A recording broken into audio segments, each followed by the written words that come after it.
Bom dia, boa tarde, boa noite, caros ouvintes. Sejam bem-vindos ao Statcast. Eu sou o Rodolfo Pereira. Eu sou Gabriel Peixoto e sejam bem-vindos ao primeiríssimo episódio aqui do nosso podcast, beleza? Que tem como tema o que é estatística e o que fazem os estatísticos. E para discutir esse tema conosco, convidamos o professor Silvio.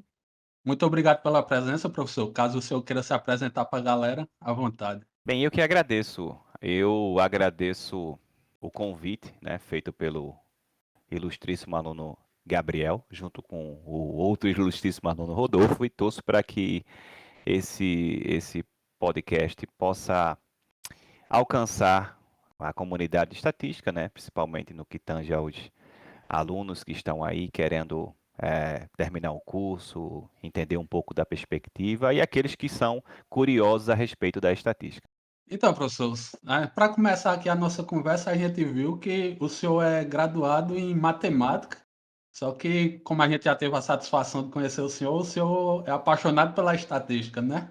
Bem, eu entrei em matemática, né, em 2004, mas tem um período antes disso aí, que na verdade a minha primeira entrada na universidade foi no curso de engenharia elétrica, né. Eu acho que eu tinha 17 anos, 18. Não me pergunte por que eu fui fazer engenharia elétrica, né? Estava motivado talvez por influências e fiquei uns 2 anos no curso de engenharia lá em Pernambuco, né, pela UFPE, e daí eu senti aquela necessidade de aprender a ensinar. Aí fui para matemática, né, e terminei matemática.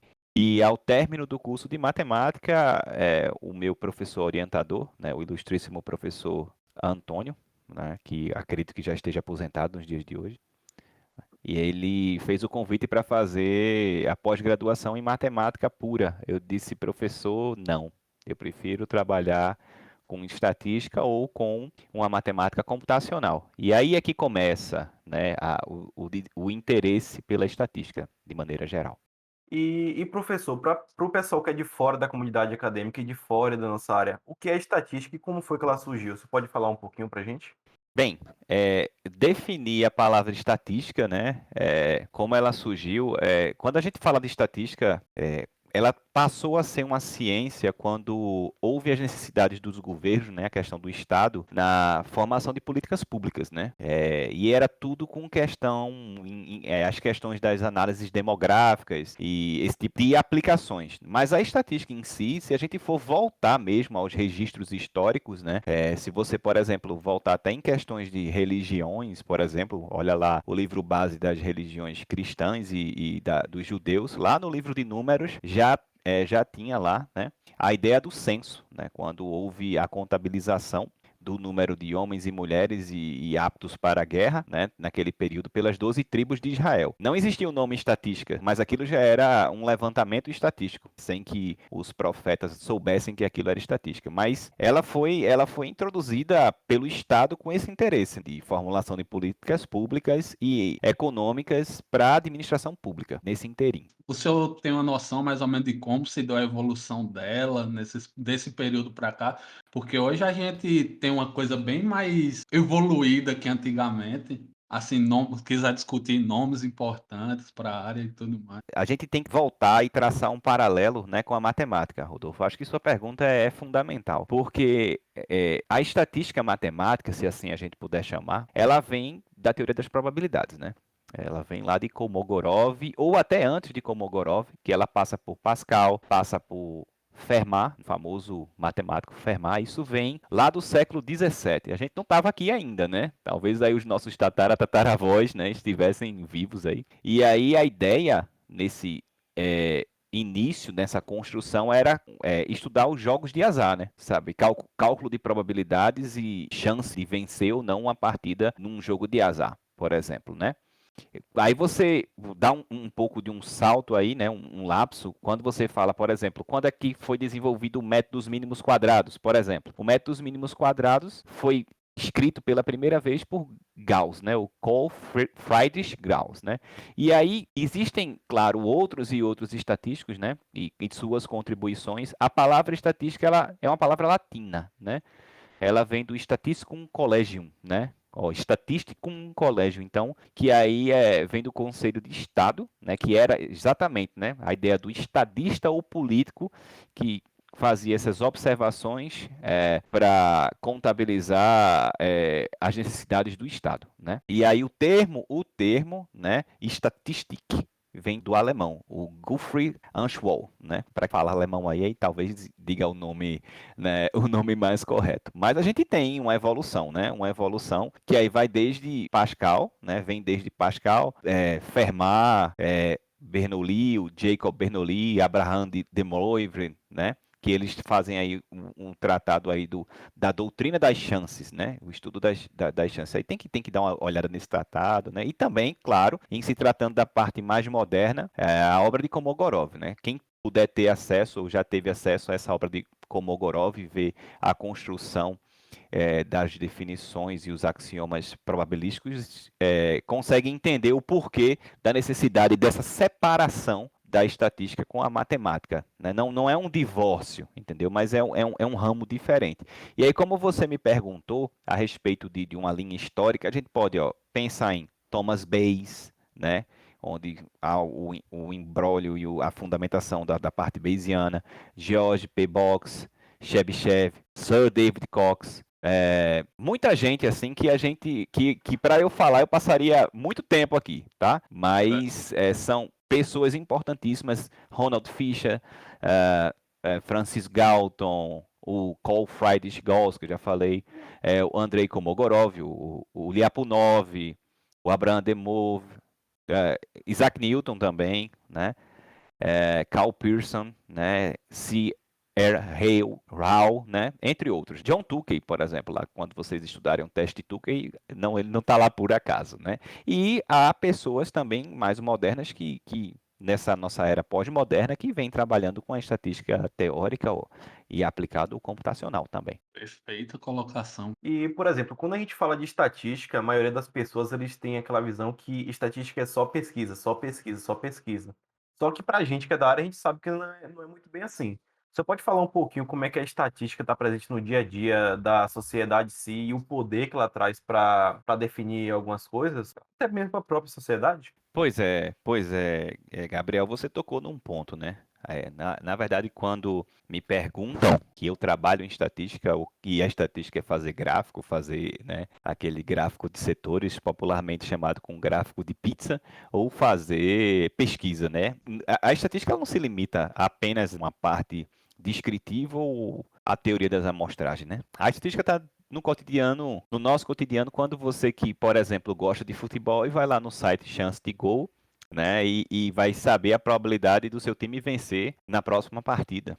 Ou simplesmente, né, quando você gosta de usar um chapéu, né, um cap, popularmente chamado como cap, e você tem, por exemplo, 7 caps diferentes, né, com 7 diferentes cores, e você quer usar uma cor diferente a cada dia, dado que no próximo dia você não repita o mesmo chapéu. Aí a gente já está entrando no conceito de grau de liberdade, entendeu? E aí, assim, de maneira implícita, a gente tem a estatística nas nossas vidas, né, quando a gente vai fazer uma análise se vale a pena comprar um produto, dado o quantitativo financeiro que a gente tem. Se vale a pena investir, por exemplo, no Tesouro Direto, no LDB, ou no CDB, ou na poupança, ou não investir em lugar nenhum, ou comprar ativos, né, na bolsa, ou investir em mini dólar, etc.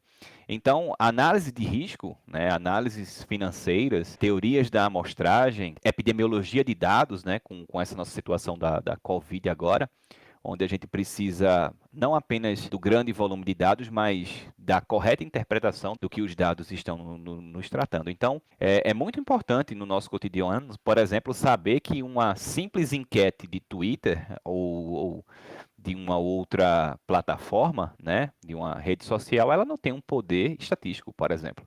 Se eu lanço uma enquete e assim, digo assim, eu lancei uma enquete aqui e aí vocês acham que o Brasil vai ganhar medalha de ouro nos Jogos Olímpicos, sim ou não? Aí eu vou ter uma amostra que eu não sei se essa amostra é representativa, eu sei lá assim, quem vai votar, se eu estou traçando o perfil. Isso é complexo para a gente, às vezes, tratar, né, com as pessoas que não são do nosso meio, né? Mas, por outro lado, né, com todas essas questões recentes no âmbito político, ou no âmbito do grande volume de dados, as pessoas têm se interessado para tentar entender a estatística muito além da questão acadêmica, né? Isso é bom, isso é bom. Isso também faz com que os acadêmicos eles repensem a maneira de explicar e tornar as coisas um pouco mais simples, né? É como eu tento entender esse cotidiano. Porque quando um amigo pergunta assim, ó, o chance de gol diz que a probabilidade do Palmeiras ser campeão é tal. E se o Palmeiras não for campeão, chance de gol errou? Não, não errou. Então, é assim, a gente trazer isso de uma maneira simples, né, uma maneira para o cotidiano das pessoas, não é uma tarefa tão fácil quanto parece. Certo, isso tudo se intensifica ainda mais nos tempos presentes que a gente está na era dos dados, né? A gente tem um fluxo de dados enorme, muito maior do que, por exemplo, há uma década atrás, e o profissional que sabe extrair informações desses dados está à frente, basicamente. Gabriel, e o que você fala com essa filtragem, limpeza, tratamento de dados, né? A técnica correta vai extrair, né, e vai dar a inferência e previsões a respeito de um problema que a gente pode ter uma confiabilidade. Por outro lado, uma técnica utilizada por um profissional que não tem um conhecimento de causa vai nos trazer interpretações que não refletem a realidade. Isso é um grande dilema para os estatísticos. Sim, a gente tem muitas visões do estatístico, mas aqui é mais vista, por enquanto, pelo menos por aqui, é a do estatístico no mercado acadêmico. O senhor que atua nele, o senhor pode nos dizer como é o cotidiano, como é a preparação, nos falar sobre as ações do estatístico na academia? Rodolfo, essa é uma pergunta difícil, porque o estatístico, né, como alguns costumam dizer, o estatístico puro sangue, ele precisa ser graduado em estatística, né, e seguir a pós-graduação na área de estatística, né. Comumente no Brasil costuma-se denominar estatística pura e estatística aplicada. Esse termo eu não vejo lá fora, né, com as pessoas que eu trato. Estatística é estatística. Mas a visão de um acadêmico a universidade brasileira ela é focada num tripé, né? Ensino, extensão e pesquisa. Então, a gente, quando está dentro da academia, a gente tem a obrigatoriedade, né, para os mestres e doutores de ensino, né? De ensino, obviamente. A extensão em pesquisa ela vai mais do perfil profissional, né? Há excelentes professores pesquisando, né, buscando solucionar alguns problemas, como há outros professores também ministrando disciplinas de maneira primorosa. Então, a pesquisa ela tem que estar associada com aqueles profissionais que voltam os recursos, né, intelectuais para isso. Então, às vezes a gente na academia foca muito na pesquisa e esquece um pouco de tentar transformar o meio por via do ensino. Será que a academia está preparada para colocar o profissional que o mercado exige? Esse é um dilema, né? E eu tenho lido muita coisa sobre o que é que a academia norte-americana, né, leia-se aí Estados Unidos e Canadá tem feito, que é uma coisa primorosa. Infelizmente, há um bloqueio nas nossas universidades públicas com certas parcerias público-privadas. Vou dizer o porquê. Em grandes universidades, né, nos corredores, há tipo um panfleto, uma área em que as empresas já colocam a necessidade do profissional. Então, é muito comum em colleges e faculdades de pequeno, médio e grande porte canadenses, por exemplo, reunirem-se com as grandes empresas locais, os grandes contratadores e até os headhunters, né, os caça-talentos, para saber o que é que o mercado precisa, né, para saber o que é que o mercado precisa para voltar para o curso e tentar, nem sempre isso é fácil, colocar no mercado um profissional que se adeque com a realidade. Hoje em dia, o mercado brasileiro ele quer um profissional extremamente acima da média em várias funções e curso nenhum consegue deixar esse profissional nessas condições. Então, a academia ela tem que se preocupar com a pesquisa, claro, tem que se preocupar com os projetos de extensão que serão úteis à comunidade, mas ela tem que se preocupar com o ensino por dois caminhos, né? O caminho, caso o estudante, né, o discente decida para a academia ou o caminho, caso o discente decida para o mercado de trabalho. E aí é uma decisão particular, né? Então, o discente chegar ao término do curso e ter a certeza de dizer para si mesmo: eu estou preparado para ir para o mercado de trabalho, com um ou outro ajuste aqui, eu posso ser um profissional de sucesso. Então, a academia ela não pode apenas voltar-se para a pesquisa interna sem se preocupar com as necessidades do mercado. Então, dá sim para chamar grandes empresas, reunir-se com os centros de pesquisa, o que é que vocês estão precisando, qual que é o profissional que vocês querem.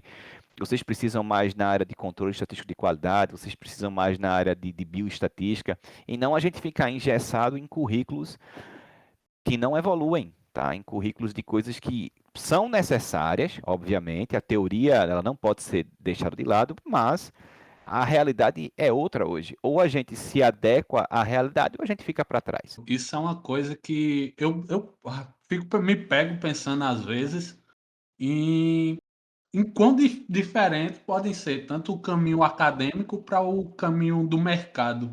Porque, querendo ou não, quem quer seguir o caminho acadêmico, ao meu ver, necessitaria de, durante sua graduação, durante um mestrado, mesmo para nossa área, talvez umas cadeiras voltadas à educação, que no momento na nossa grade não é disposta e tudo mais.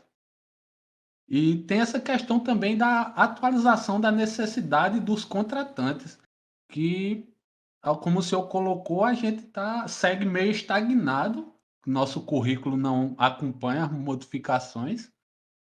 O senhor acha que teria, assim, de forma fácil, como dar uma flexibilizada no currículo para ele se adequar mais e tudo mais às necessidades do mercado, dentro da própria universidade? Olha, Rodolfo, não é só o nosso. Acredito que são poucos os currículos que estão adequados às realidades de hoje. Eu não vou elencar aqueles que estão defasados, né, para não ser antiético, né, mas a sua pergunta, se pode ser possível, pode, né? Dentro da estrutura organizacional, né, de um curso, né, o curso está sujeito às leis de diretrizes básicas, né, e está sujeito às prerrogativas do Ministério, né? O Ministério da Educação, ele tem as suas prerrogativas, o mínimo de carga horária, né, o mínimo para o aluno se formar, o mínimo disso e daquilo. Tá, a parte burocrática. Mas dentro do curso, houve sim uma necessidade, como se fosse uma resolução do MEC, se a gente assim pudesse falar, né? Dentro de cada curso de graduação, a gente tem um núcleo docente estruturante, né?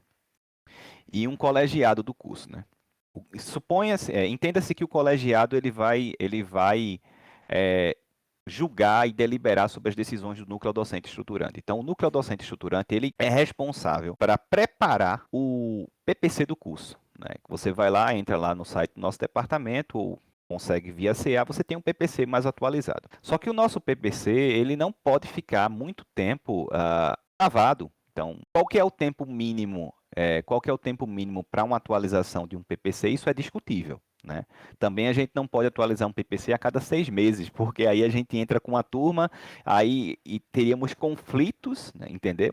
Conflitos de disciplinas diferentes, de perfis de curso diferente. Então, obviamente que cabe aos membros do núcleo docente estruturante, não só do curso de estatística, mas dos cursos de matemática, de outras áreas, entender a necessidade do mercado, entender o que é feito fora do Brasil, nos grandes centros, tentar trazer isso para a nossa realidade e tentar, em comum esforço, junto do colegiado e assembleia departamental, a aprovação, né, ou aprovações de mudanças necessárias para que o curso se torne cada vez mais perto da realidade mercadológica. E para eu finalizar essa minha resposta, no colegiado do curso é composto também por um membro do grupo dos estudantes, né, que é um membro discente, que é indicado normalmente pelos centros acadêmicos. E o colegiado do curso, todos têm mesma voz e mesma votação. Então, é uma coisa que a discussão de um novo PPC, ela não pode partir apenas dos docentes, não. Isso é completamente abusivo, né, se a gente fosse pensar dessa maneira, mas com a participação também da classe discente, né? Às vezes o discente, ele deve, via representante, obviamente, né? Via representante, externar as preocupações e, obviamente, sugerir as possíveis mudanças, né? Para serem avaliadas. Isso é muito importante para que a gente torne as decisões no âmbito universitário democráticas, né?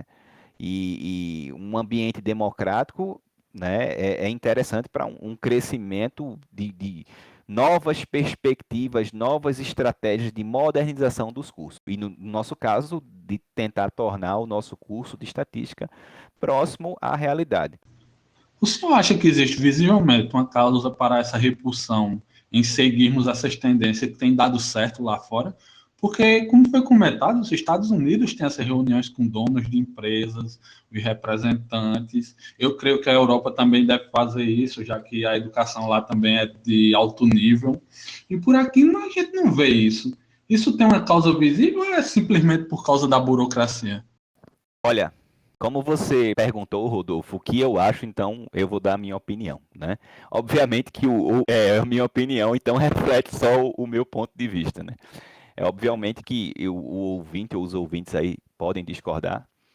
Eu não vou entrar nessa questão da educação brasileira, né? Até porque eu discordo do patrono da educação brasileira em muitos tópicos, né? Mas eu não vou entrar nessa seara, eu vou entrar na outra seara. Muitas vezes a gente não evolui ou não usa outras metodologias por medo do, do, do, do inesperado.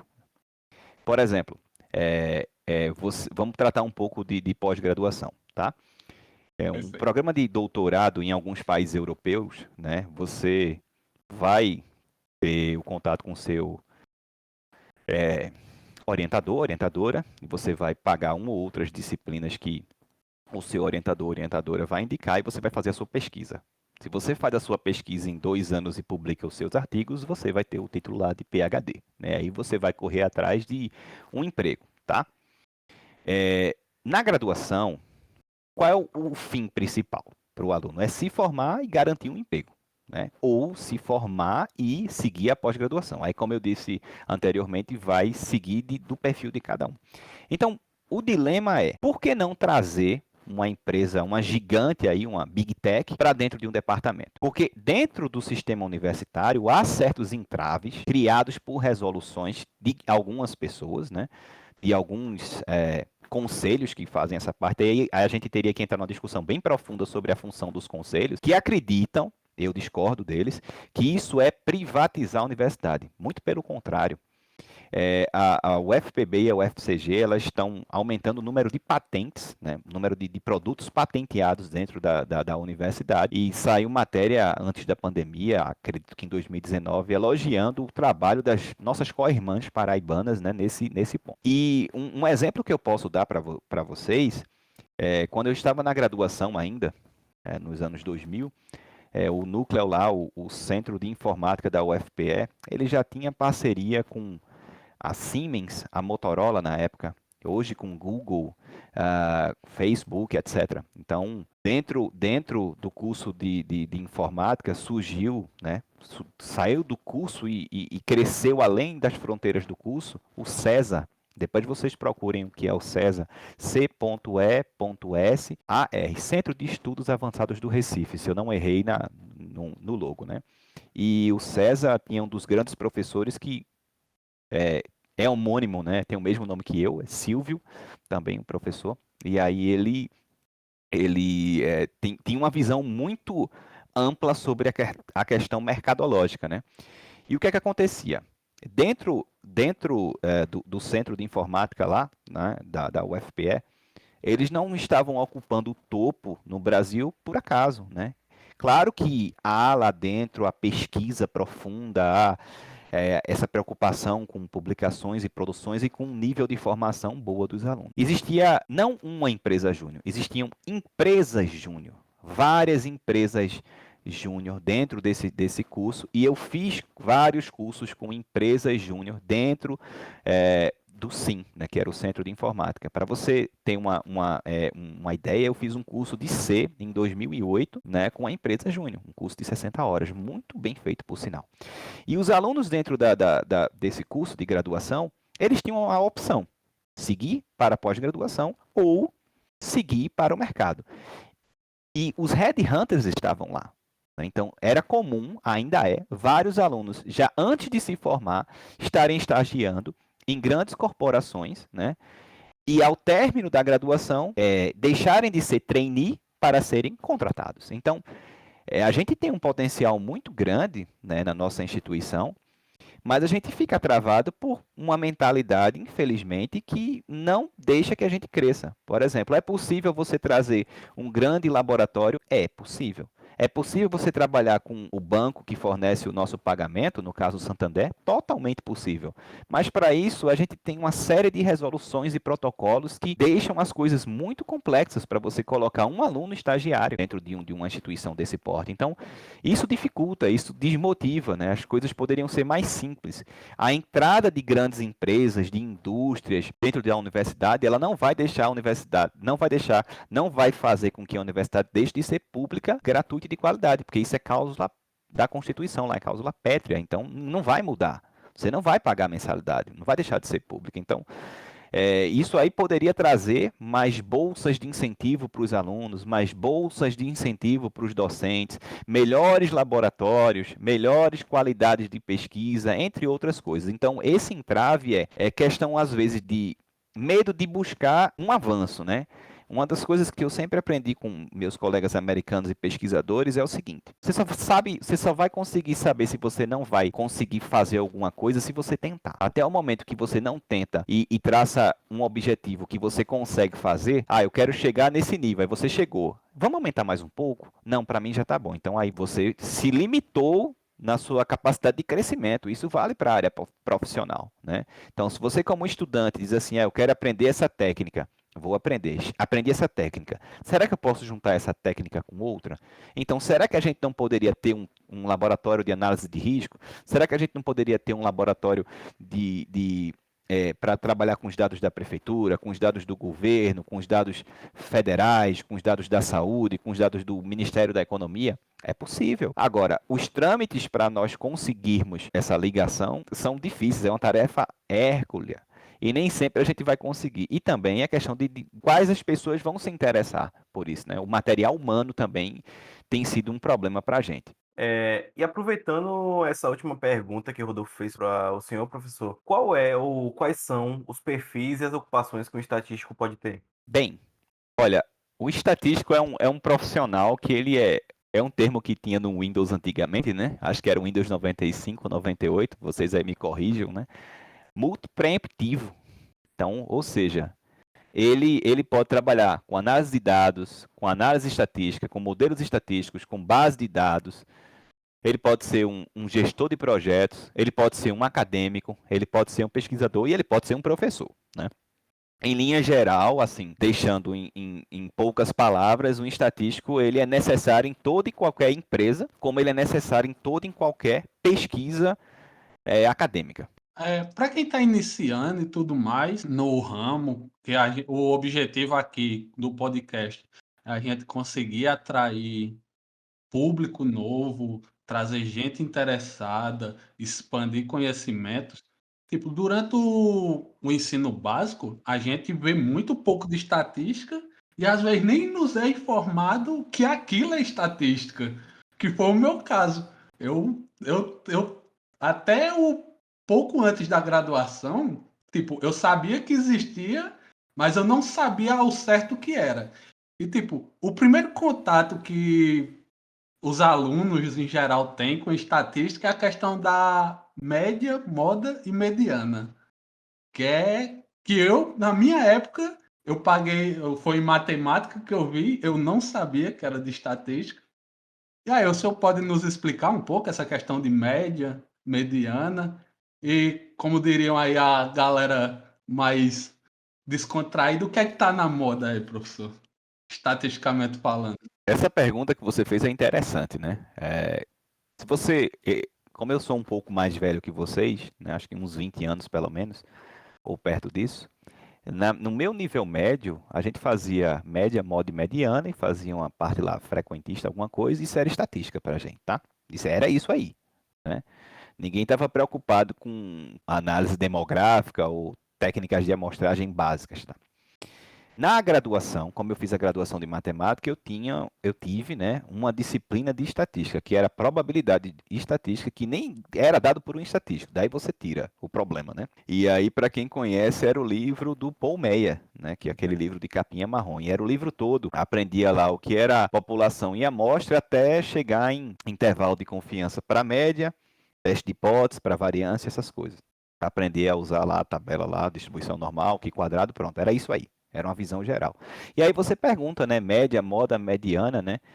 Bem, eu vou tentar falar assim de uma maneira simplória, né? A média é a ideia de você, ela é calculada quando você tem, um conjunto, né?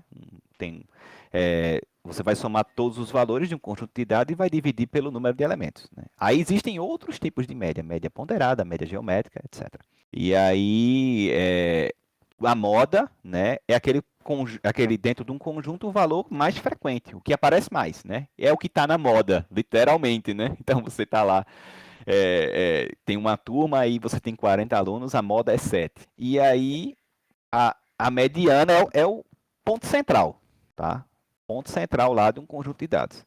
Então, aí para encontrar a mediana, você precisa colocar em ordem crescente ou decrescente, dependendo do que você vai fazer. Assim, linhas gerais, né? E o que está na moda na estatística, né, o que você perguntou, é a gourmetização de técnicas estatísticas, né? Algumas pessoas não gostam quando eu falo esse termo, mas tudo agora virou data science, né? Tudo agora é machine learning, né? Tudo é deep learning, técnicas de machine learning. Então, isso é um ponto de discussão. Tanto que a Associação Norte-Americana de Estatística tem discutido o que é ciência de dados, o que é estatística. Então, a gente tem que ter cuidado com isso aí. Nem tudo que está na moda e as pessoas têm trabalhado nas mais diversas análises é realmente estatística, tá? E a gente tem que ter essa visão geral para saber distinguir, né, o que a gente pode associar à estatística ou não. Aí a galera aí agora pode ter, os nossos ouvintes podem ter pensado, para que fazer uma pergunta de o que é média, moda e mediana?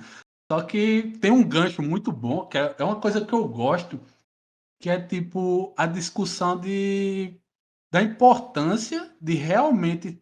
Porque, tipo, não é porque você sabe fazer que a galera usa. Tipo, tem muita gente que vê e nunca usa, nunca aplica na sua própria vida. Aí eu gosto muito do exemplo do salário do Brasil.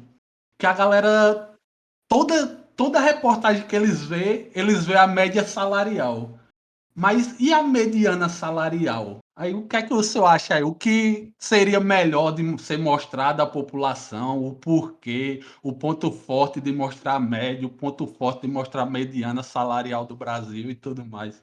A gente tem que pensar se os dados têm observações discrepantes ou não, né? Porque, por exemplo, se você for num site aí famoso, aquele vagas.com.br e botar um nome qualquer lá, economista, administrador, estatístico, tá? Você até pode cadastrar seu currículo lá. Eu não estou fazendo propaganda para o site, eu não estou ganhando nada do site, nem posso.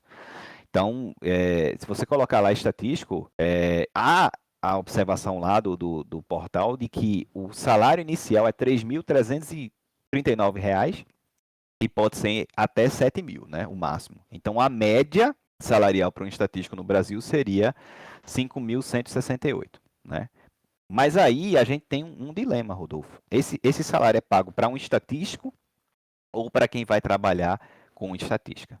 Porque, por exemplo, essa média salarial de R$ 5.168, será que ela vai refletir o mercado local? Será que aqui em Campina Grande, João Pessoa, na Paraíba, a gente vai ter alguma empresa que vai pagar esse salário médio para um estatístico? Particularmente, eu duvido muito. Particularmente. Então, provavelmente vai se pagar, né, a moda, entendeu? Vai se pagar a moda. Então, será que esse valor aí vai ser, a depender do contexto, né, da localização, vai ser possível você ter a mesma qualidade de vida? Será que receber, né, em média, por exemplo, R$ 5.168 em Campina Grande é a mesma coisa do que receber R$ 5.168 em São Paulo, capital, por exemplo? Então, isso é uma coisa complexa, né? Porque, por exemplo, é muito comum um trainee, né? Um trainee ganhando um valor aí para um estagiário, virar um profissional, ser contratado como estatístico e estar abaixo do piso, né? Abaixo do piso, dado que em valores aí um piso poderia ser o piso inicial, né? Poderia ser 3.339. Então eu não conheço estatísticos na nossa região, eu não conheço que ganhem esse valor inicial, tá? Então essa observação ela destoa um pouco da realidade, tá? É complexo a gente falar da mediana em termos de salário, como a gente falar qual que é o salário base. Isso é uma coisa muito complexa para se falar em diversos cargos profissionais no Brasil, não só no nosso cargo de estatístico, até porque muitos consideram-se como estatísticos sem de fato terem essa formação. Porque se assim fosse, a gente não teria a necessidade de uma graduação em estatística. O que eu acho que é totalmente necessário uma graduação em estatística para formar um estatístico. Se o indivíduo de uma outra área de formação trabalha com estatístico, isso não necessariamente faz ele um estatístico. São pontos divergentes, né? São pontos que precisam ser bastante discutidos. Aproveitando que o senhor falou um pouquinho do seu tempo de ensino médio, por exemplo, e o que davam nas disciplinas que caía estatística. Por exemplo, eu quando estava no ensino médio, o professor chegava lá, passava um conjunto, um agrupamento de números, falava, faça tudo certinho, tire a média, a moda e a mediana.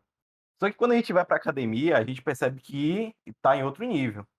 Você não pode fazer todas as contas praticamente na mão. Existe banco de dados enorme. E levando em consideração isso, quais são as ferramentas mais utilizadas no meio estatístico? Olha, se você se você direciona a sua pergunta para dentro da academia, né, vai depender muito também do perfil profissional, né, do professor e do que os PPCs do curso permitem, né, o que seja feito. E até a questão de infraestrutura de cada curso. Então, dentro da academia, o que se tem feito nós, pelo menos, estamos tentando trazer mais disciplinas que tenham conhecimentos básicos de SQL, né, para tratamento de dados, do próprio R, né, que é livre e gratuito, do próprio Python, né, embora há uma certa resistência por parte de alguns cursos, alguns departamentos com o Python, e entre outros softwares, por exemplo, como o SAS, aí o SAS, para que as instituições elas venham a utilizá-lo, tem que se pagar um registro, né? E a gente não pode, dentro de uma universidade, trabalhar com softwares que não sejam registrados, tá? E aí há outros softwares como o Estatística, o Stata, o Minitab, etc, né? Então, quando a gente vai trabalhar com um grande volume de dados, primeiro a gente tem que ter a noção de o que é que a gente precisa aprender em termos de estrutura de dados, né? O que é que a gente precisa aprender para trabalhar com um volume grande de dados. Então, será que software X ou software Y, eles vão me fornecer essas condições? Nem todos vão te fornecer essas condições, né? Para você trabalhar com esse volume de dados. Então, quando eu saio da graduação, né, no meu caso, quando eu saí, né, da graduação e fui para a pós-graduação, eu não imaginava que eu poderia, através de rotinas não tão fáceis, baixar um banco de 1 milhão de informações. É muita informação. Então, hoje em dia, né, com a evolução computacional, né, da estatística, a gente tem ferramentas, pacotes dentro do R, do Python, bibliotecas que vão até ser interligadas para que a gente possa jogar dados na nuvem, baixar dados na nuvem, fazer acesso remoto, acesso via cluster, fazer simulações usando cluster na Universidade Americana ou na Universidade no Rio de Janeiro, etc. Então, é necessário que tanto o curso que oferece as disciplinas tenha uma infraestrutura mínima para que a gente possa fazer determinadas ligações, né, entre departamentos para que as coisas fluam. Não é tão simples quanto parece, porque requer profissionais capacitados, requer infraestrutura mais do que necessária para que certas simulações, vamos falar dessa maneira, aconteçam. É aquele negócio, né, professor? A melhor ferramenta é aquela que vai resolver seu problema. Isso, aí você tocou num ponto, né? Eu costumava ouvir ainda eu acho que eu estava mestrado ainda, que não vai usar o Excel não serve para nada. Vem, não é bem assim. Não é assim que as coisas funcionam, né? Eu não vou fazer uma simulação, não vou fazer uma geração de números aleatórios no Excel, tá? Mas muita coisa de estatística descritiva, de métodos estatísticos, a gente pode fazer no Excel. Você vai para uma empresa e só tem o Excel lá. E aí, o que é que você vai fazer? Né? Você vai baixar o R, vai instalar todos os pacotes, vai lá para o Python, vai estudar as bibliotecas, vai usar o Pandas, entre outras bibliotecas, para fazer, se lá tudo não tem. Então, a gente, né, tem que formar o profissional para que ele esteja pronto para os desafios e seja capaz de superar os desafios também.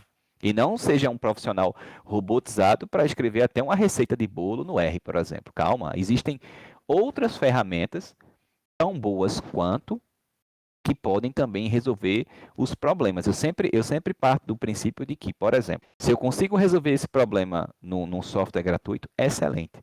Mas se uma empresa, tá, eu estou falando de empresa, né? Se uma empresa tem um software pago com registro e eu preciso aprender, você vai ter que usar.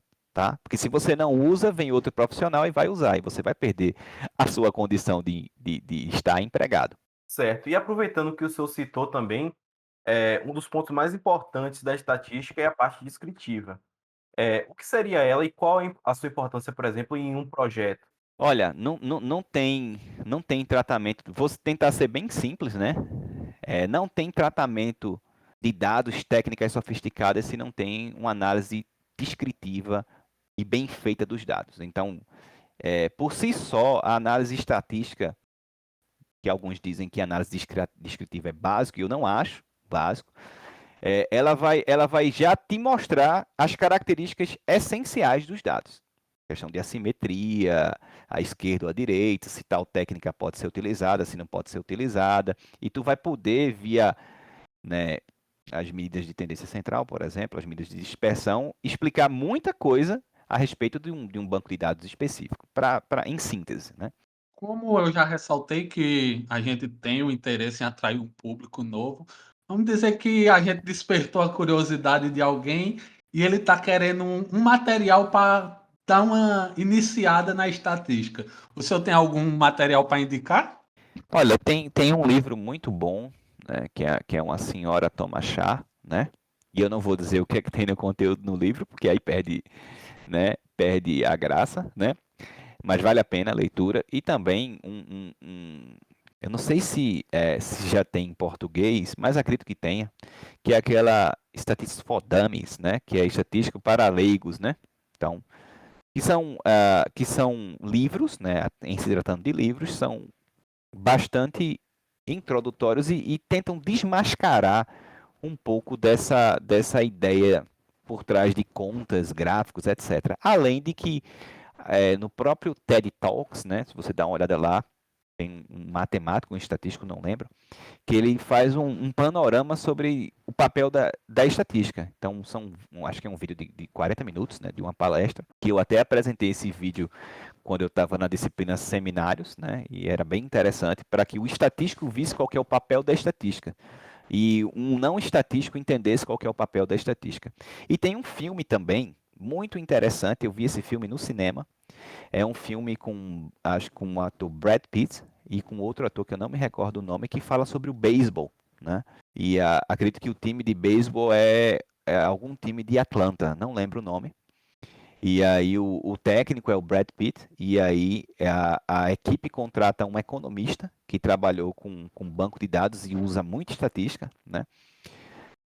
De modo que ele começa a fazer contratações analisando o perfil de cada jogador. Por exemplo, eram jogadores que não tinham sucesso, né, por onde passavam por contusão, por problemas salariais, problemas particulares, etc. E esse profissional, ele fez um modelo, né, em que ele conseguia, um modelo com várias variáveis, em que ele conseguia extrair o melhor de cada jogador e apresentou para o técnico. Né? E aí a equipe começou a crescer usando o potencial de cada jogador na posição correta, etc. Né? O jogo de beisebol é bem mais complexo do que um jogo de basquetebol ou um jogo um jogo de futebol, por exemplo, né, as regras do jogo. E aí o time começa a ter sucesso, mas não chega a ganhar o World Series, né, que aí é o campeonato mundial. E o Boston Red Sox, que é um dos maiores times da liga, junto com o New York Yankees, né, o Boston Red Sox, ele tenta contratar o treinador e o treinador diz não, mas ele usa a metodologia. E na temporada seguinte, ou 2 temporadas depois, ele consegue o título, né? Então, você vê que, por exemplo, um filme que é um filme assim, contando um fato, ele relata que o papel estatístico dentro de uma equipe esportiva, né, não um estatístico propriamente dito, mas uma pessoa com conhecimento extraordinário a respeito de técnicas estatísticas pode fazer o diferencial. E hoje em dia, dentro das grandes equipes de futebol, há profissionais que trabalham com análise de desempenho, né? Isso já é bastante recorrente nos times da NBA, por exemplo. Se você que gosta de NBA, etc., entre esportes americanos, você vai perceber que há uma análise de perfil dos jogadores, da qualidade, né? Uma equipe, recentemente, eu acho que há 2 temporadas, como o Toronto Raptors, eles foram campeões em cima do time do Curry, né? Com um time muito bem montado, com jogadores encaixados peça a peça. Então, existe uma equipe de análise de dados, tá? Existe uma equipe para saber se tais contratações vão ser efetivas ou não, se vale a pena gastar tanto dinheiro ou não com um determinado jogador. Isso pode ser tratado dentro de uma empresa, né? E aí você vê que há livros que remontam coisas básicas para desmistificar, né, estatística, isso é muito difícil, é muita conta, é muito gráfico. E há também documentários e filmes, né, que atraem a atenção das pessoas que não estão inseridas no meio, né, acadêmico ou mercadológico, para entender um pouco da estatística e da importância do estatístico. Como citado já anteriormente, essa questão da ciência de dados, a gente atualmente adentrou numa era que tem dados sendo coletados literalmente de todo canto e pessoas que têm grande influência percebeu isso. Qual é o futuro que o senhor vê para o estatístico nessa área dominada pelos dados? Sua pergunta caberia pelo menos umas 2 horas de discussão aqui.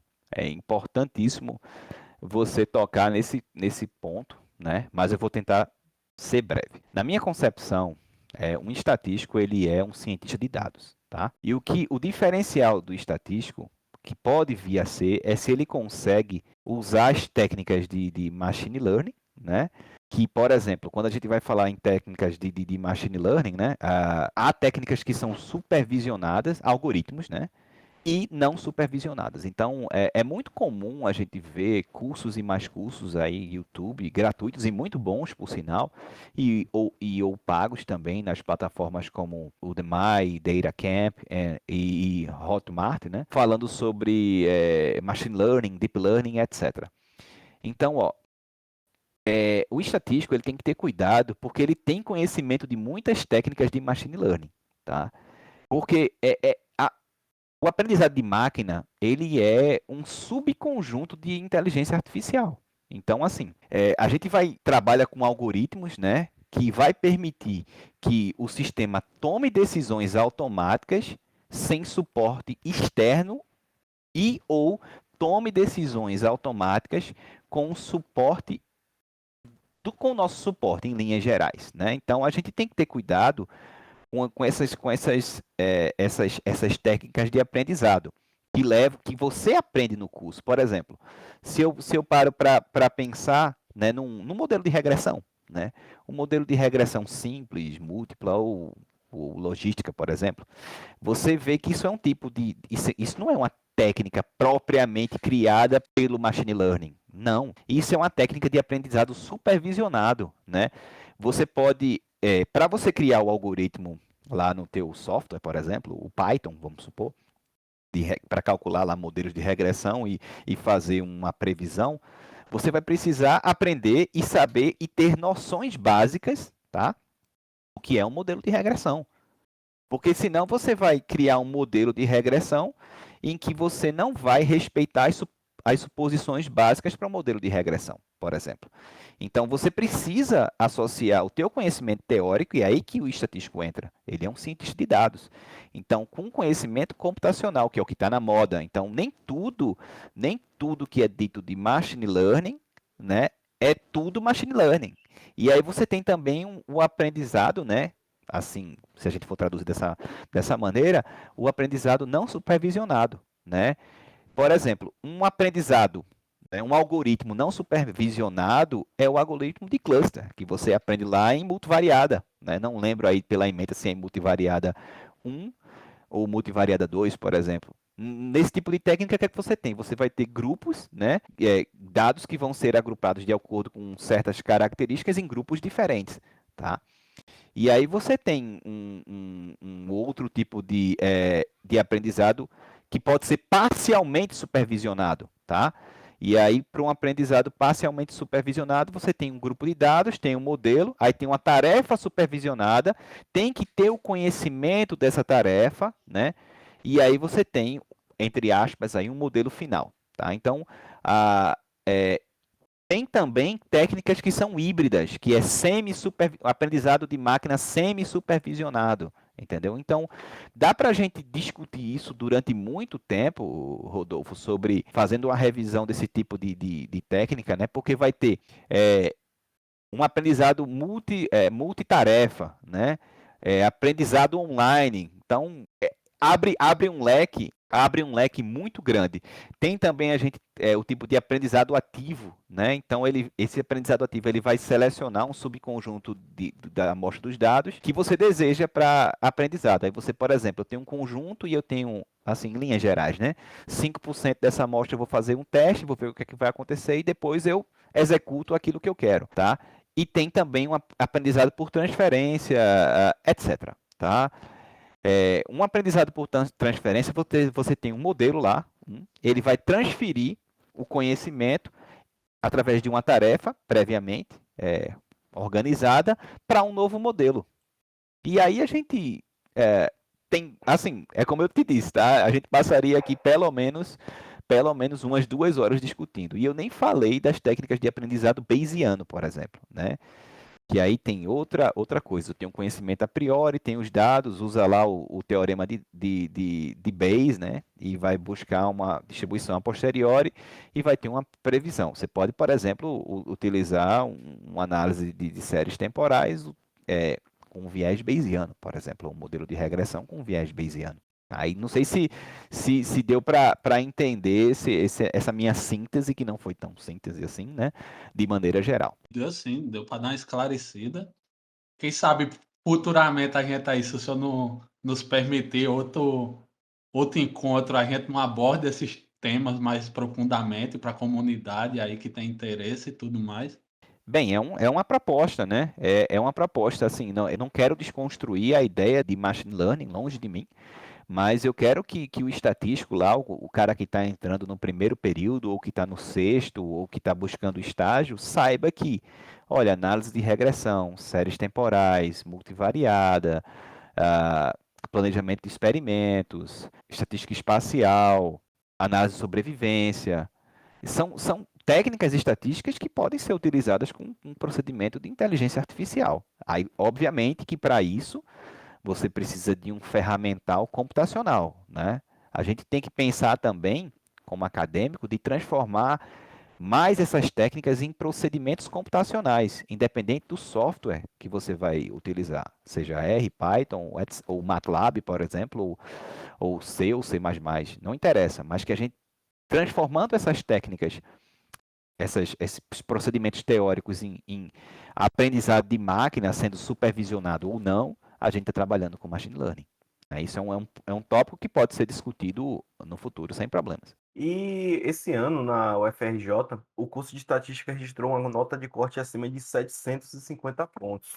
Como é que o senhor analisa isso? Olha, é surpreendente, né? Não sei se isso vai se repetir nos próximos vestibulares de Enem aí, mas a UFRJ é um grande exemplo de instituição, né? Principalmente nas áreas de estatística, na área de estatística, desculpa, Basta ver quem passou por lá, né? Só vocês depois dar uma pesquisada dos estatísticos que passaram por lá já.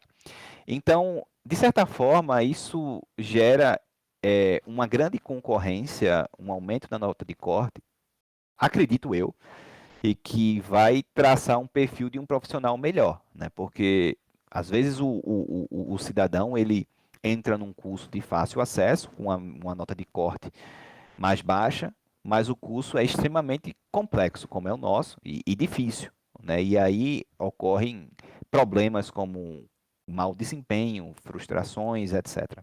Por outro lado, o aluno entra em estatística sem saber o que é estatística e tem um desempenho acima da média, o que é bastante notório em alguns casos de nossos egressos, né, como eu sempre digo, entram como um carvão e viram um diamante ao longo do tempo. Então, isso é bom para a gente.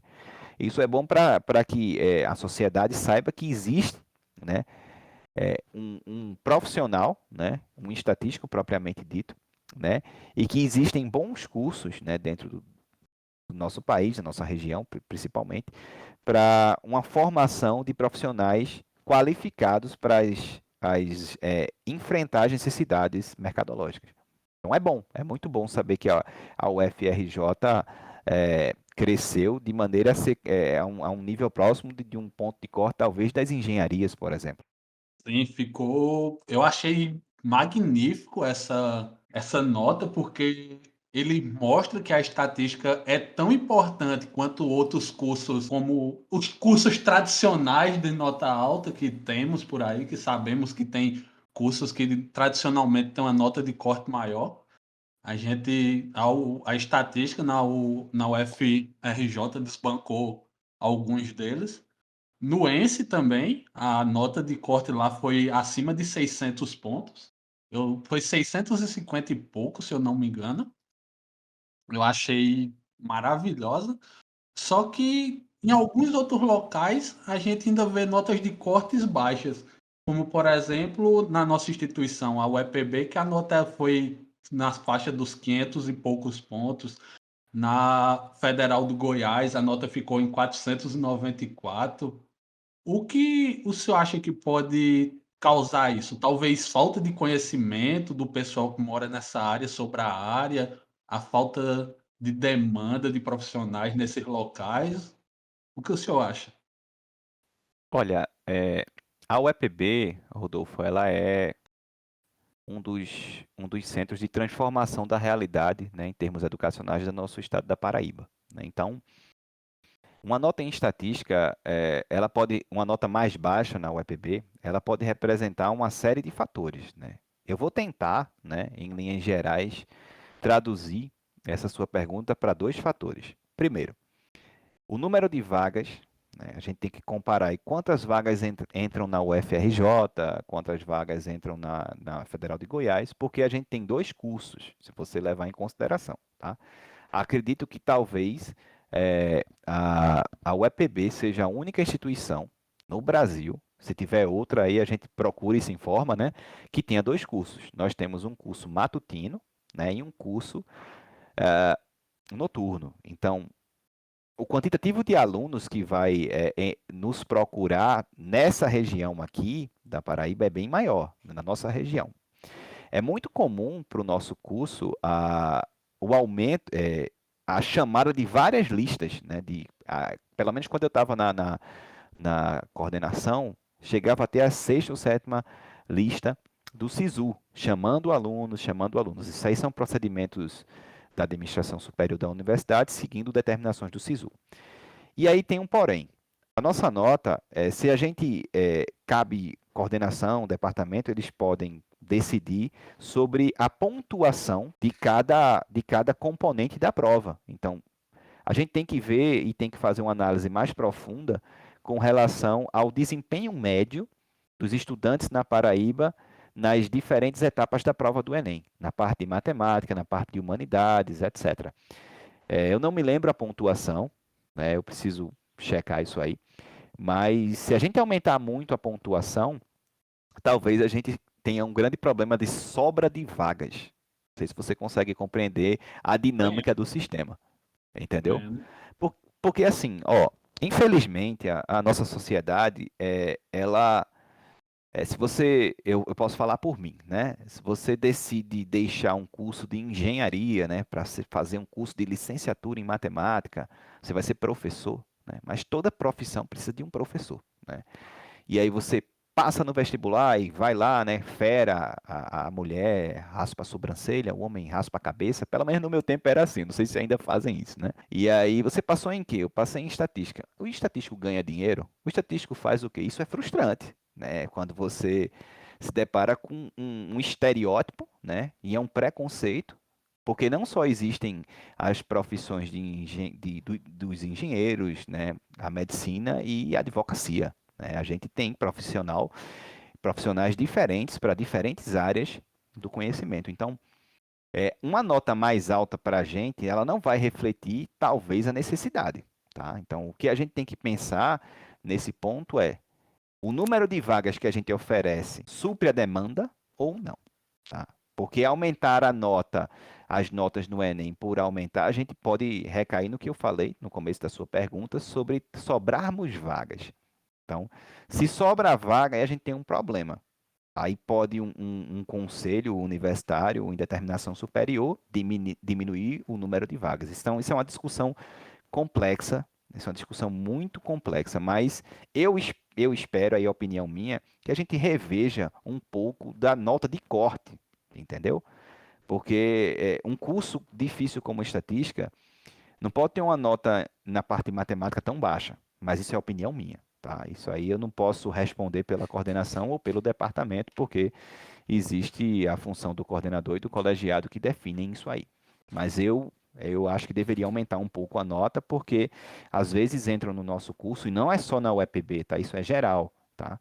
Pelo menos na região Nordeste, pessoas com uma deficiência muito grande em matemática básica. Então, a gente tenta colocar uma disciplina de matemática básica, matemática discreta, com professores previamente selecionados para que supram essa deficiência. Então, pode acontecer se tivéssemos uma nota de corte mais alta, vamos supor 600 pontos, entrarem alunos com conhecimento, abre aspas, né, um conhecimento matemático maior, mas que não se adaptassem aos 3 primeiros períodos do curso, o que geraria uma evasão muito grande. Então, isso é um tópico complexo, porque isso aí abre brechas para diferentes discussões, né? Isso é muito bom, e essa discussão talvez fosse melhor trabalhada em termos de CA, junto com coordenação, junto com assembleia departamental, para entender alguns pontos, né? E há até projetos de extensão que foram criados no intuito de tentar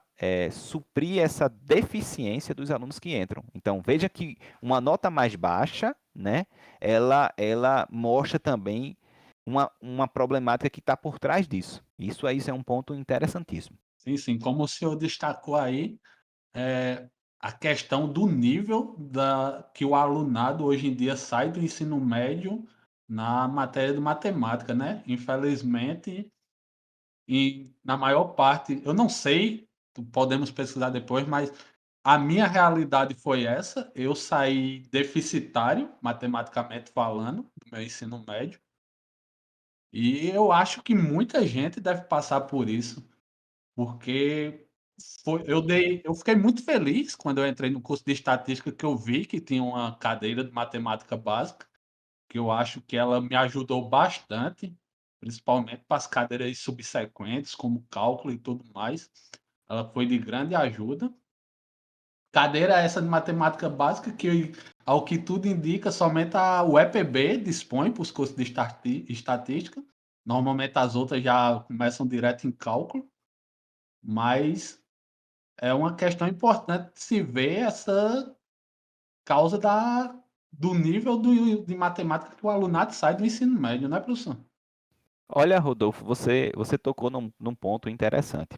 Eu não sei se você veio da escola pública ou privada, né? Pública, professor. Do Pronto. interior Eu da vim da, Paraíba. pronto. Eu vim da escola privada, né? Eu não vou falar o nome da escola porque isso é irrelevante, né? E eu não tinha dificuldade nenhuma na matemática no nível médio, mas as escolas preparavam única e exclusivamente por aprovação do vestibular, para aprovações, né, no vestibular, por números. No meu tempo não tinha Enem, né?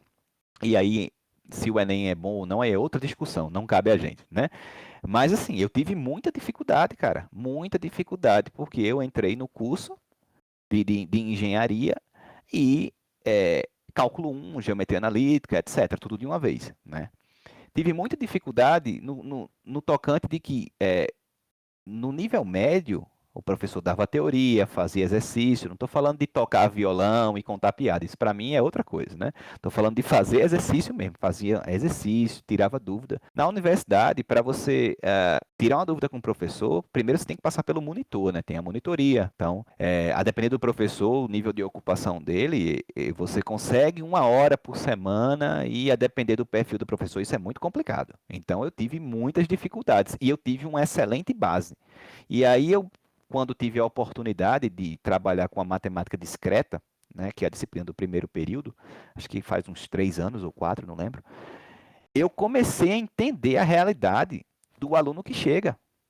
Então, havia estudantes do nível público, com um excelente nível de matemática, mas com a deficiência em interpretar uma questão, que aí não era matemática, era a língua portuguesa. Era a carência da leitura, a carência do incentivo.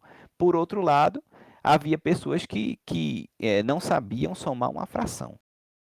E aí cabia ao professor, no meu caso, tentar passar um upline, né? Upline H igual a 7, entendeu? Lá no 7, que é o mínimo para passar, e tentar resgatar aqueles alunos com deficiência. Não era resgatar apenas por motivação, era mostrar que eles poderiam aprender. Essa é a função do educador, tá? A função do professor também é mostrar que dificuldades podem ser superadas. E o que ficou de dificuldade no nível médio vai precisar de um esforço muito grande por parte do aluno para chegar num nível razoável de entendimento. E aí eu consegui ver, ao longo desses 9, quase 10 anos de UEPB, mudanças significativas dos alunos, né, de grandes dificuldades, para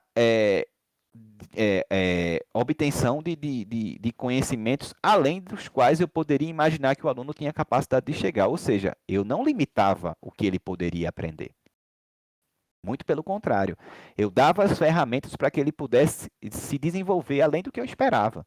Então, isso talvez, dessa dificuldade que você mencionou, isso foi muito bem estudado, colocar uma disciplina de matemática básica para tratar desde conjuntos, funções, limites, junto com matemática discreta, com tópicos iniciais de progressões aritméticas e geométricas, com tópicos de análise combinatória, com tópicos de teoria de conjuntos, para que o aluno, quando fosse para o período subsequente, ele tivesse a condição de dizer, eu posso estudar probabilidade 1, eu posso entender cálculo 1.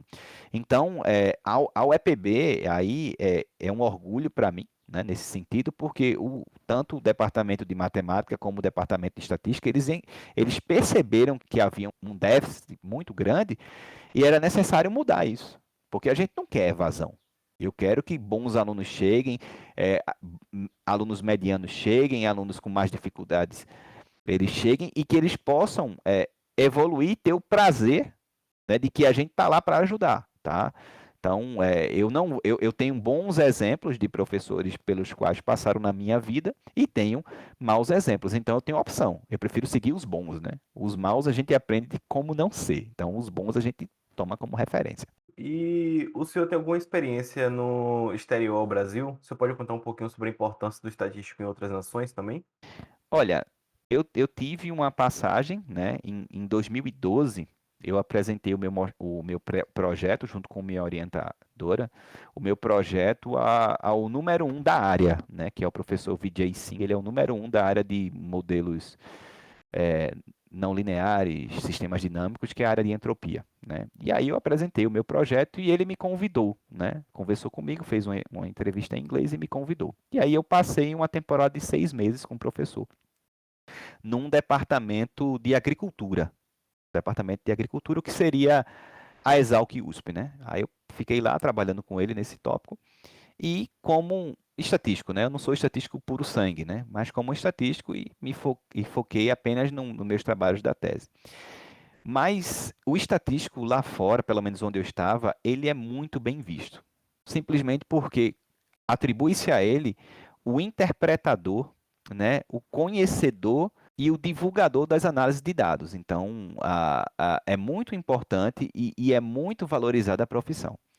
Eu até mostrei, eu acho que na graduação, há uns 3 anos atrás, ou 4, quando eu estava com o pessoal do primeiro período. É muito importante, gente. Se vocês soubessem a importância de ter os docentes mais experientes no primeiro período, no primeiro e segundo período, para cativar, né, vocês que estão chegando. É muito importante, principalmente para mim foi, né? Eu mostrei que a segunda profissão mais valorizada nos Estados Unidos era a estatística, a primeira era o matemático. Eu estou falando de valorização em termos financeiros, né? Então, essa experiência externa, ela me abriu, né? Abriu meus olhos e minha linha de pensamento para a valorização do nosso profissional, né? Para a valorização do nosso curso, do nosso profissional. Além de que as parcerias que a gente consegue fazer, né? Quando você tem esse contato externo, você consegue abrir o leque e fazer parcerias com o pessoal da China, com o pessoal da Argentina, ou com o pessoal da Guatemala, que o nosso professor Ricardo faz parceria, ou com o pessoal de Portugal, ou da Espanha, que o nosso professor Eduardo também tem parceria com a Universidade de Granada. E aí você consegue abrir esse leque e saber como é que funciona, né? Como é que funciona o trabalho do estatístico. Então, isso é bom. E é bom quando a gente consegue trazer esses profissionais, né, mais experientes para mostrar para os alunos de graduação que é possível você chegar. Tá? É possível você chegar, é possível você contactar, é possível você desenvolver projetos, e principalmente com essas atividades agora extremamente remotas, né, por tudo que estamos vivendo. Então, essas parcerias e essas conexões ficaram mais fáceis. É possível até vocês futuramente trabalhar para empresas europeias ou americanas estando em Campina Grande ou na sua cidade natal, por exemplo. É, eu acho que teria sido é muito bom para o aluno ter essa e ouvir isso, para a galera que está pensando em adentrar e tudo mais, ver que mesmo você cursando um curso que é não tão conhecido, não tão discutido, mas você tem uma prospecção de evolução para, se você quiser ir para o exterior, você ser abraçado, ser acolhido lá. Eu acho muito da hora isso. E Rodolfo, você sabe que a gente teve aluno de graduação que foi para o exterior, né? Você sabe disso, né? sim, A sim. gente. E assim, e o aluno foi para o exterior e ele brilhou lá e brilhou aqui, tá? Ele brilhou lá, ele foi para a Universidade de San Diego, na Califórnia. Não sei se foi San Diego, né? Foi San Diego, não lembro, né? Mas aprendeu lá, aprendeu aqui. Então, a, a, a própria universidade, isso é bom, vocês como discentes ouvirem isso aí, a universidade ela tem um core, né?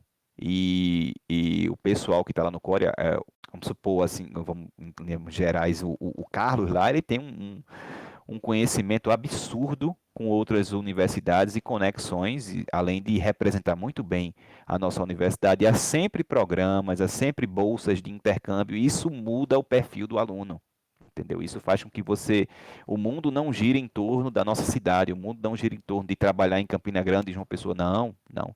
Então você tem que, obviamente, obedecer os critérios, né? Se inscrever nos projetos de seleção, se inscrever de acordo com os editais e tudo pago pelo governo, que é esse intercâmbio, né, entre nossas instituições e as instituições de ponta, começou ainda, acho que no governo Dilma, né, no primeiro, em que ela inteligentemente criou Ciências Sem Fronteiras, e foi um passo importante para as graduações e pós-graduações no Brasil, né, para estreitar laços e investir em pesquisa e em conhecimento. Isso foi feito também há muitos anos atrás na criação da Embrapa, né, levando os pesquisadores para a Europa, Estados Unidos e outros grandes centros. Mas isso é uma discussão para um outro momento, né? Mas vale a pena. Eu sempre indico, né, que os alunos procurem, né, e para você chegar nessa e ter essas oportunidades é sempre estudar uma língua, né, o inglês ou o espanhol ou o francês, por exemplo, via os núcleos de extensão da universidade, que são gratuitos e têm profissionais extremamente qualificados para ajudá-los no desenvolvimento da língua e futuramente num processo seletivo, né, que é muito importante. Só antes de eu continuar, eu quero aqui demonstrar gratidão ao Core e o trabalho excelente que eles têm. Pois é.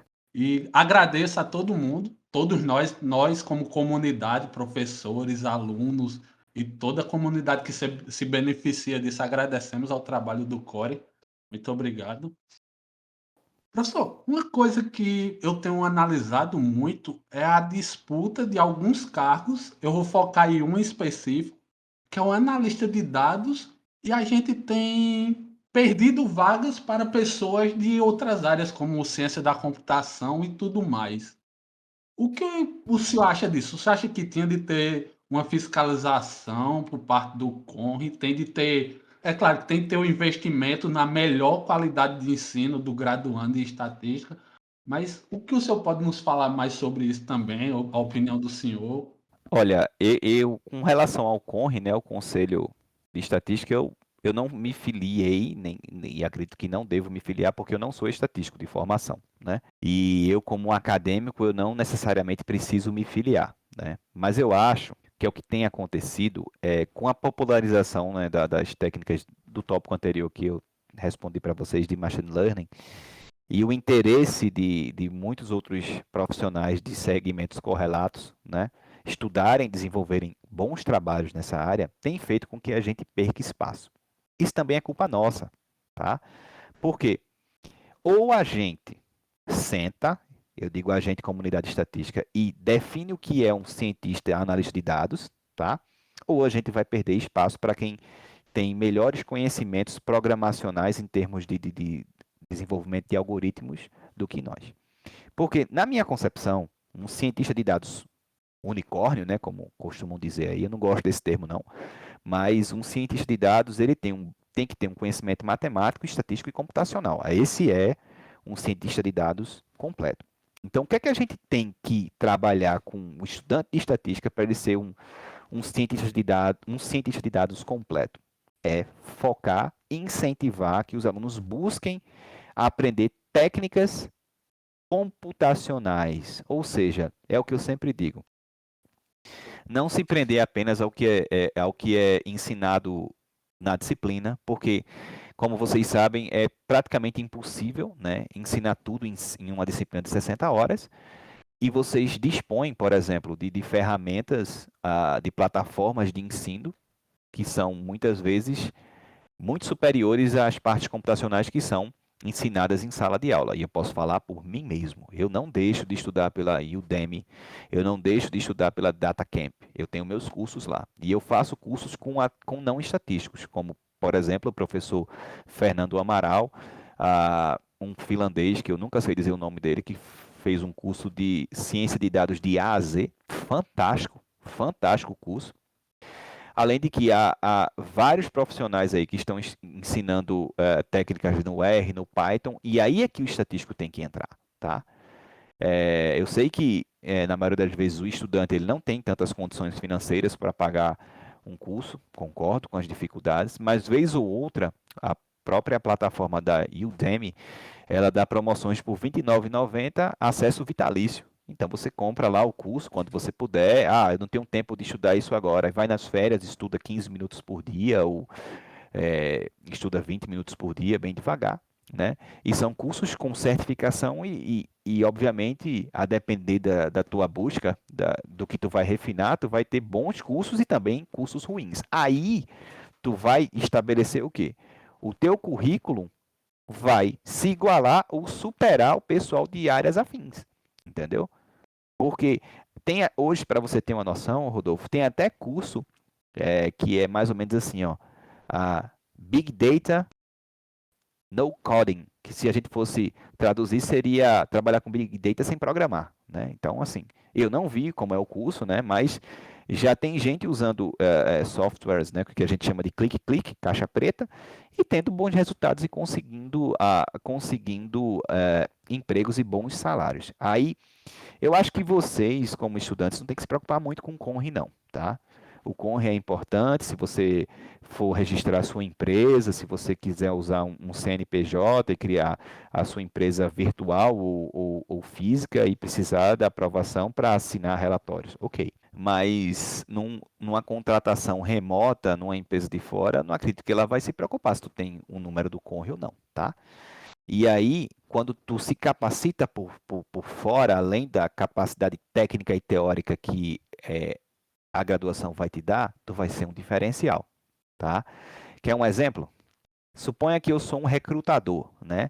E aí eu tenho 10 profissionais, 3 estatísticos, 4 formados em ciência da computação, 2 matemáticos, 3, 4, 7, 9 e um engenheiro, né? E aí eu estou fazendo uma seleção para 3 vagas. Será que, como é que eu poderia pensar em recrutar esses caras? Eu vou dar um problema. Eu tenho um problema real e aí eu quero que eles resolvam. Então eu não vou contratar apenas porque fulano Beltrano tem um diploma em estatística ou ciclano e Beltrano tem um diploma em computação ou é um engenheiro. Não, eu vou contratar o profissional pela capacidade de solução de problemas. Então, para isso, obviamente, o recrutador tem que ter um conhecimento além do normal, acima da média, para fazer o filtro para o melhor profissional. Então, a gente tem, por exemplo, alunos hoje, ex-alunos que terminaram pós-graduação e estão trabalhando em grandes centros e grandes empresas a nível nacional, sendo responsáveis, né, por análises de alto nível. E dentro da nossa graduação, eles já estavam lá fazendo curso do Python, curso do R mais avançado, curso do Power BI, né, curso do SQL, etc. E aí, quando esse profissional tem a oportunidade de encarar um desafio, ele está preparado. Entendeu? Você não pode deixar nas mãos de um CONRE ou de um curso da academia para resolver esses novos desafios. Muito pelo contrário. Se vocês conseguem, por exemplo, pesquisar, estudar e resolver uma lista de exercícios dificílima de cálculo 3, por exemplo, ou de inferência bayesiana, o que é que te impede de fazer um curso de 60 horas lá do Marcel Santos? Não sei se vocês conhecem, o cara tem um curso no R que é fantástico, né? É caríssimo o curso, né? Eu fico doidinho que ele lance uma bolsa, porque eu não tenho vergonha de me atualizar. Por quê? Eu defendi minha tese em 2016, são quase 6 anos, né? Então, os pacotes no R que existem hoje não são os pacotes que eu usei. Então, há pacotes muito superiores aos que eu uso. Então, ou eu paro e capitalizo os meus recursos para focar naquilo que eu quero estudar, ou eu fico para trás. Então, eu não quero ficar para trás. Então, o estudante não pode ficar para trás, entendeu? Então, para entrar no mercado, para saber o que é que o mercado exige, eu tenho que saber o que é que o meu concorrente está fazendo. O que é que essa galera de ciências da computação está fazendo com machine learning. Será que a gente não pode fazer? Podemos fazer, tá? Será que vamos fazer tão rápido quanto eles ou tão devagar? E aí é outra discussão. Mas capacidade, empenho e vontade a gente tem. Aí a gente às vezes não sabe, a gente às vezes, como eu disse anteriormente, coloca um limite e tem medo de pular o muro. Às vezes é preciso pular o muro, passar pelo arame farpado, correr dos cachorros e chegar lá no pé de manga. E a gente consegue. Só aí recitar o nome que o senhor citou, o grande Fernando Amaral, um professor de excelente qualidade. Tive já a satisfação de trocar conversas com ele, é um cara magnífico, do conhecimento e humildade extravagante. Pois é um profissional da área de informática, né? E que sabe o que está fazendo com estatística. O curso dele está lá, R$ 29,90. Eu tenho o curso dele e vou fazendo devagar, porque são 330 aulas, né? Não dá para fazer tudo de uma vez. A gente não tem tempo, mas é um profissional que responde às dúvidas. Não dá para falar sobre o Fernando Amaral, quem sabe um dia a gente não traz ele para uma palestra na UEPB, né? Garanto que com conversas remotamente ele viria. Quem sabe? Nunca sabe, né? Ou até o Marcel, né? O Marcel Santos. Professor, o senhor acha que se ex-alunos da universidade que hoje atuam no mercado, fora ou em grandes empresas, voltassem à universidade para trocar uma ideia com quem está entrando no curso ali, O senhor acha que isso poderia trazer mais ânimo para a galera novata aí do curso? Por exemplo, um cara Olha, que trabalha numa, sei lá, uma multinacional lá em São Paulo, chega lá na turma de segundo período. E aí, galera? Eu saí daí do canto que vocês estão e tô aqui hoje. Então é só vocês batalhar que vocês conseguem. olha, Rodolfo, tem pelo menos dois que eu tenho certeza que viriam, né? E eu vou deixar aqui um agradecimento a eles dois, né? Um é o Leandro Walter, né? Pernambucano igual ao professor que vos fala e sofredor, torcedor do Santa Cruz igual a mim também. E o outro é o Damião Flávio, né? Que trabalhou durante muito tempo a- como estatístico da empresa paraibana Seis Sigma e hoje está em Brasília. Então, um simples contato, eles, dependendo da agenda deles, obviamente, eles nem que fosse gravando um vídeo, né, para motivar, garanto que eles teriam prazer. E eu me orgulho deles terem feito parte das trincheiras do curso, né, de estarem sentados um dia na cadeira. E eu me orgulho de ter podido, de ter ajudado, né, os alunos com um pouco de incentivo, né, porque ambos foram competentes ao extremo e não estão ocupando esses cargos por indicação, muito pelo contrário, por seleções rigorosas, né, por critérios, por mérito e por qualidade e conhecimento que eles adquiriram ao longo do tempo. Então, seria, não, deve ser feito, né? Os bons exemplos dos estudantes motivam os estudantes a buscarem tais objetivos, entendeu? E quando você vê que um estudante saiu daqui, saiu de um curso do Nordeste, né, foi para um grande centro, fez uma pós-graduação, arranjou um emprego, passou por um processo seletivo e hoje é responsável por análise de dados de uma grande empresa, você vê que o céu é o limite. Então é possível acreditar e é possível tentar trazer essa inspiração para o nosso cotidiano. É sempre possível. Professor, nós anunciamos no nosso Instagram que o senhor seria nosso convidado e abrimos uma caixinha de perguntas lá para os ouvintes mandarem suas dúvidas. Então agora a gente vai dar em começo às perguntas que a galera mandou para o senhor salientar as dúvidas que eles tiverem e as que o senhor souber responder, é claro. Eu não sei todas não, que depende da área da estatística eu passo, viu?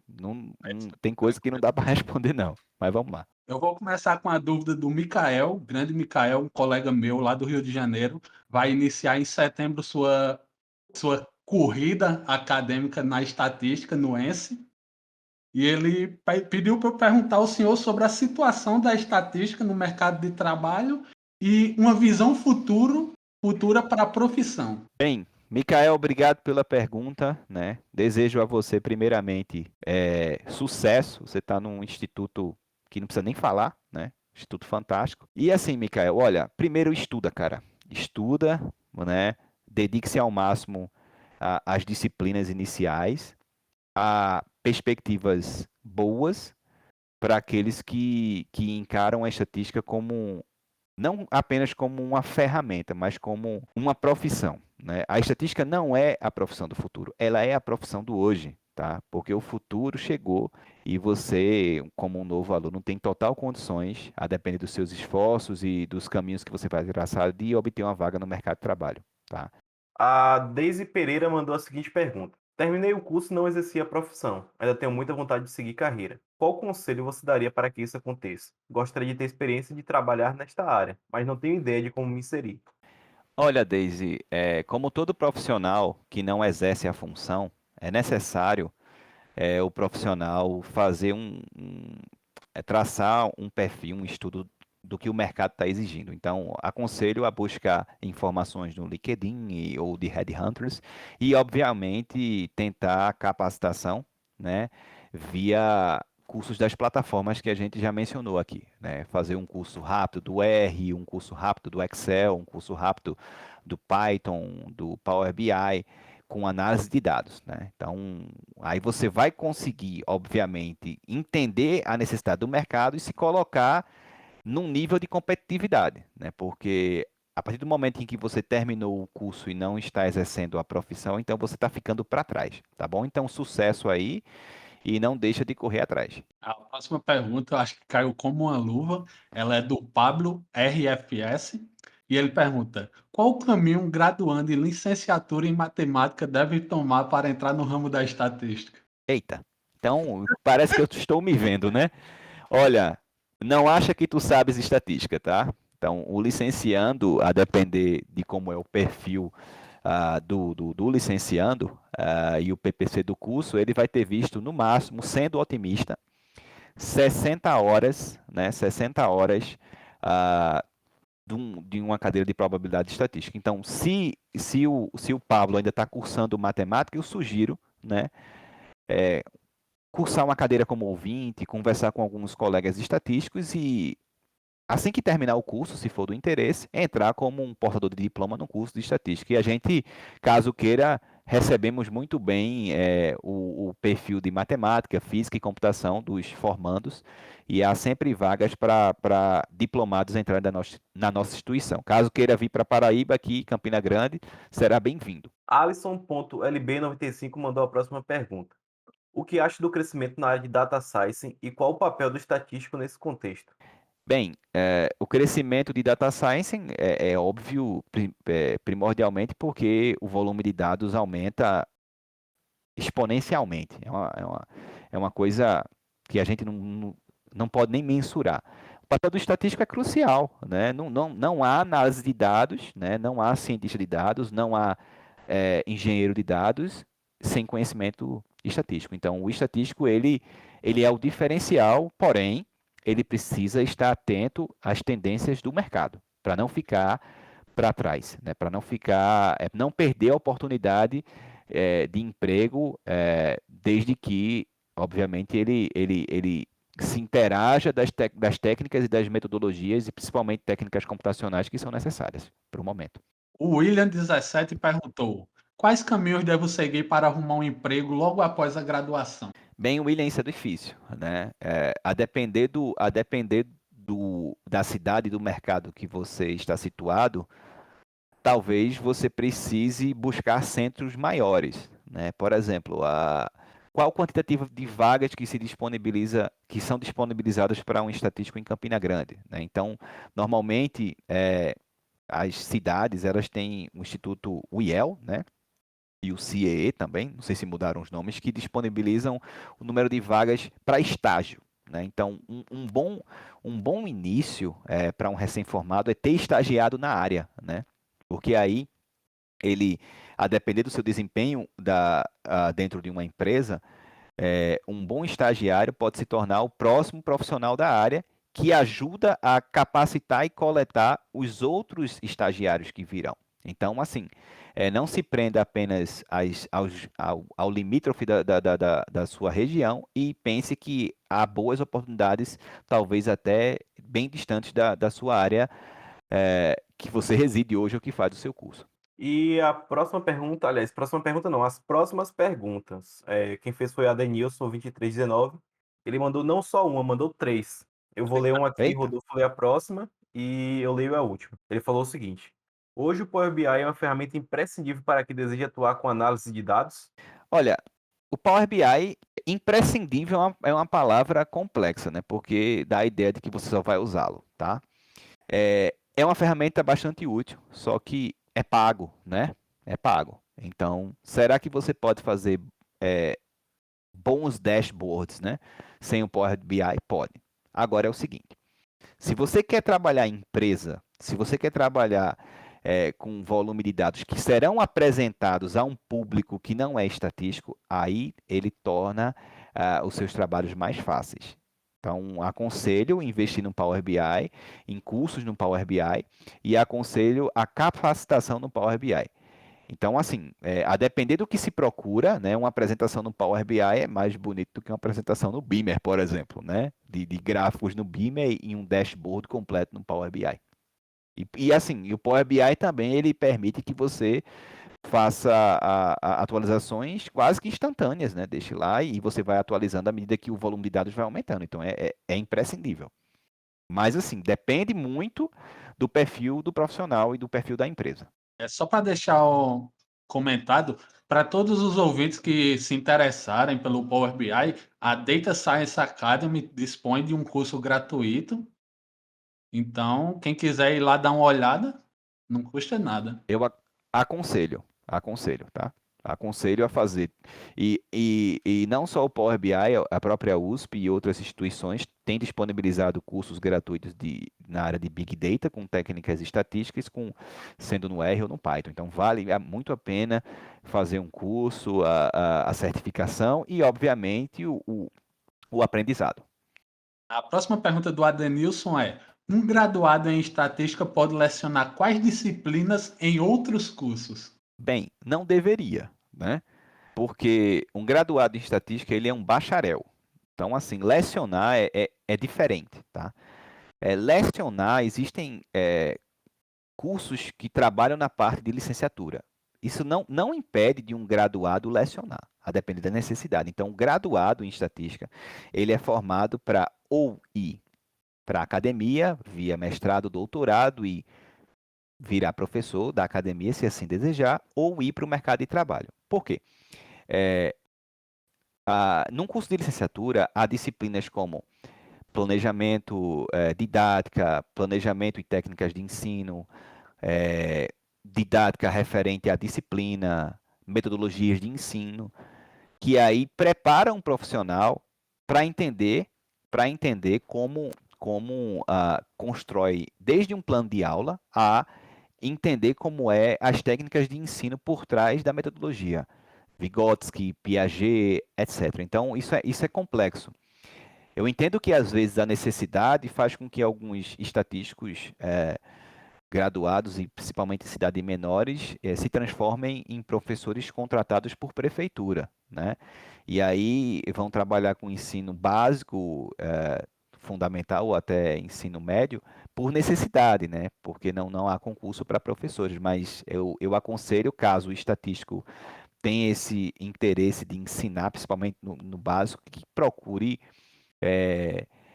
capacitar-se via até especializações online em instituições públicas e privadas com relação à docência, tá? Porque docência é uma coisa complexa, tá? Às vezes a gente vê casos de grandes graduandos, mestres, doutores com um nível acadêmico de publicações e um nível de conhecimento muito bom e que não tem um perfil de ensino. São coisas diferentes, né? Então tem que ter esse cuidado aí. Sempre ressaltar aí, não custa nada correr atrás de uma cadeirinha de didática, uma cadeirinha de Pois metodologia, é. né, professor? Pois é. E assim, Rodolfo, você toca nesse ponto porque o ensino é uma via de mão dupla, né? Quando o professor ensina, ele também aprende, né? Então ele aprende com a turma. A gente não pode achar que a turma de 2020.2 da disciplina X vai ser igual à turma de 2021.1. E aí eu posso dar um exemplo, né? Eu ensinava uma disciplina de uma maneira em que houve um período que todos os alunos reprovaram. E eu fui para casa triste. Eu repensei e mudei tudo.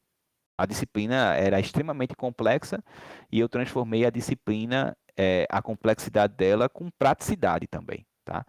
E fui evoluindo e eu acho que a gente, como professor, eu preciso ouvir críticas, né? Eu preciso saber onde mudar, eu preciso saber quais são as metodologias atuais, como é que é o aprendizado hoje, não é o aprendizado dos anos 90, tá? Hoje o ferramental de pesquisa é instantâneo, hoje as técnicas são melhores, então eu, como docente, eu preciso estar antenado no que a tecnologia me dispõe. E aí é onde entra algumas falhas no ensino universitário brasileiro, mas aí é uma outra discussão. Eu fiz 7 períodos, professor, em pedagogia, e uma coisa que eu percebo é que um bom professor é uma coisa estupenda. Agora, um mau professor pode trazer um prejuízo muito grande, porque dependendo de como ele passar, ele pode criar uma repulsa por uma área muito grande, por um assunto muito grande no alunado, né? Pois é, e aí como você quase se formou em pedagogia, faltava tão pouco, né? você sabe qual que é a importância de um pedagogo, né, na formação de um professor, né? Então, você sabe qual a importância de um simples plano de curso, entender a ementa da disciplina, entender que nem sempre é possível o cumprimento de 100% da ementa da disciplina, até porque o MEC não exige, entender que nem sempre uma cobrança exacerbada vai produzir resultados eficientes. Então, cabe a autoanálise, né?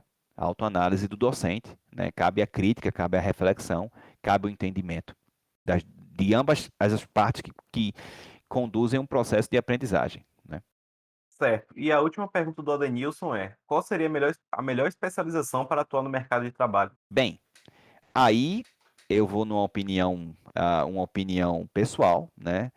Eu acho que procurar instituições, né, que tenham um curso de estatística ou que tenham um curso de pós-graduação em estatística, instituições sérias, em que oferecem MBA, né, na análise de dados, e procurar também avaliar o currículo, né, e daqueles que ensinam e as ementas das disciplinas. Porque, infelizmente, há muita picaretagem por aí, a gente sabe, muito curso rápido de 6 meses, né, que não vai dar uma formação que vai fazer com que você consiga adentrar no mercado de trabalho. Então, há várias especializações, né, nas universidades públicas e particulares também, de qualidade estupenda a nível de Brasil. Então, tem para todo gosto e para todo tipo de preço. Então, tem que ter cuidado aí.